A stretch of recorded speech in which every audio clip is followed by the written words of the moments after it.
जब सांसद से 3 नए कृषि कानून पास हुए तब किसानों का विरोध प्रदर्शन खासकर पंजाब और हरियाणा में ही होता रहा।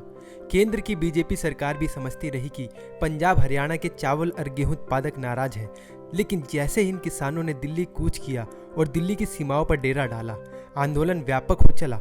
26 जनवरी तक किसानों ने भी अपने आंदोलन को सियासी दलों से दूर रखा, लेकिन गणतंत्र दिवस पर हिंसा और गाजीपुर बॉर्डर पर बदली परिस्थितियों के बाद राजनीतिक पार्टियों को सीधे तौर पर इसमें एंट्री हो गई। यूपी की मुख्य विपक्षी पार्टी समाजवादी पार्टी से लेकर मायावती की बहुजन समाज पार्टी, किसानों और जाटलैंड में विशेष पकड़ रखने वाला राष्ट्रीय लोकदल, कांग्रेस और भीम आर्मी के चंद्रशेखर समेत कई ने इसे अपना समर्थन किया।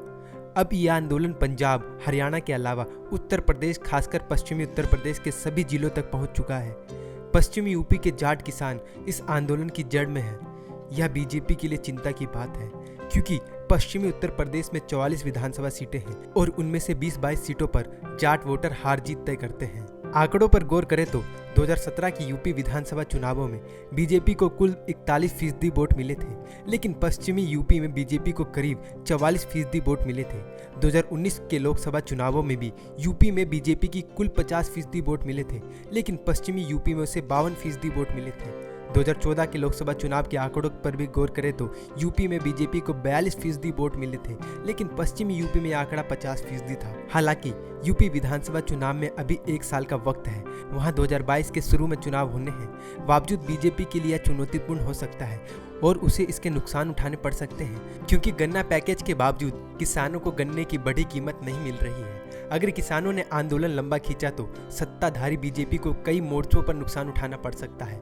इसका असर पड़ोसी राज्य उत्तराखंड पर भी पड़ सकता है, वहां भी 2022 में चुनाव होने हैं। वहीं हरियाणा के मुख्यमंत्री मनोहर लाल खट्टर पहले ही किसानों का विरोध प्रदर्शन झेल चुके हैं और उन्हें अपनी सभा रद्द करनी पड़ी है। 1.5 साल पहले ही सत्ता पर कब्जा पाने वाले खट्टर की पकड़ वहां कमजोर होती दिखी। इसकी मुख्य वजह किसान आंदोलन ही है। हरियाणा में हालिया निकाय चुनावों में किसान आंदोलन की वजह से ही बीजेपी और जेजेपी गठबंधन को नुकसान उठाना पड़ा है। मुख्यमंत्री खट्टर भी कह चुके हैं कि किसान आंदोलन की वजह से ही पार्टी की हार हुई है। फिलहाल वहां चुनाव नहीं है। पंजाब में भी अगले साल विधानसभा चुनाव होने हैं।